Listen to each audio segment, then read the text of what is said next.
কোথাও কোথাও শেখের পিটি আসছে, সেই জন্য তারা অপেক্ষা করছে।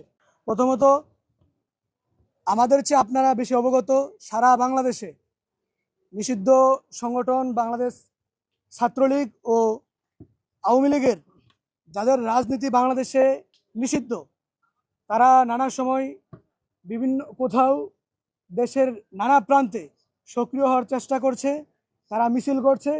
কোথাও কোথাও শেখের পিটি আসছে, সেই জন্য তারা অপেক্ষা করছে। Lily premium gold soap 24 carat gold ও মাল্টিভিটামিন সমৃদ্ধ, যা ডার্ক স্পট দূর করে বাড়িয়ে তোলে স্কিনের দীপ্তিময় উজ্জ্বলতা। আমি ব্যক্তিগতভাবে যদি মনে করি, যারা আওয়ামী লীগের কর্মী লেভেলের যারা আছে, আমি মনে করি তারা আসলে দুর্নীতিবাজ না আর কি, এখনো মানে জেলে যায় নাই, কিংবা এখনো বাড়িতে বসবাস করছে বা সমাজে আছে। যদি তারা অপরাধী হতো কিংবা দুর্নীতির সাথে কিংবা মামলা হামলার সাথে জড়িত থাকলে অবশ্যই তারা জেলে থাকতো কিংবা অথবা দেশের বাইরে থাকতো। যেহেতু এখনো তারা দেশে আছে, আমি মনে করি তাদের মধ্যে ন্যূনতম সততা আছে।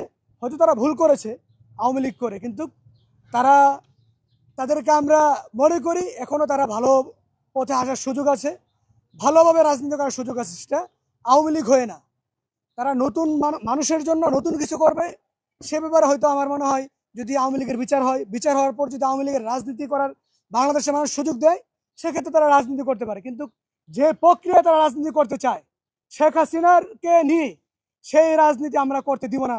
আওয়ামী লীগের যারা আপনারা স্বপ্ন দেখছেন, আমরা কোনোভাবেই শেখ হাসিনার অধীনে, আওয়ামী লীগের অধীনে, শেখ হাসিনার যে আওয়ামী লীগ, সে আওয়ামী লীগের অধীনে আমরা রাজনীতি করতে দিতে পারি না। এটা শুধু আমরা না, দেশের 2000 শহীদের পরিবার আছে, অসংখ্য মানুষ এখানে আহত হয়েছে। জুলাই আগস্টে আপনারা জানেন অনেকে আওয়ামী লীগ ইনিয়ে বিনিয়ে বলার চেষ্টা করে এটা নাকি একটা ষড়যন্ত্র ছিল। স্পষ্ট আপনাদের মিডিয়ার কাছে তথ্য আছে, যাত্রাবাড়ির এক পুলিশ অফিসার সে কিন্তু স্বরাষ্ট্রমন্ত্রী কামালকে দেখে মোবাইল দেখে বলতেছিল, স্যার দেখেন গুলি করলে একটাই মরে একটাই যায়, কিন্তু আর কেউ যায় না। এটা কিন্তু মিথ্যা কোনো ঘটনা না।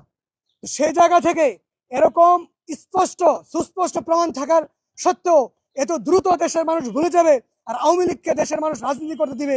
যারা দেশে বসে আছেন তাদের উদ্দেশ্যে আমার বলা, আপনারা দিবা স্বপ্ন দেখছেন, আপনারা মনে করছেন শেখ হাসিনা ফিরে আসবে এবং তার রাজনীতি করার আবার সুযোগ তৈরি হবে। এই দিবা স্বপ্ন থেকে বেরিয়ে আসেন।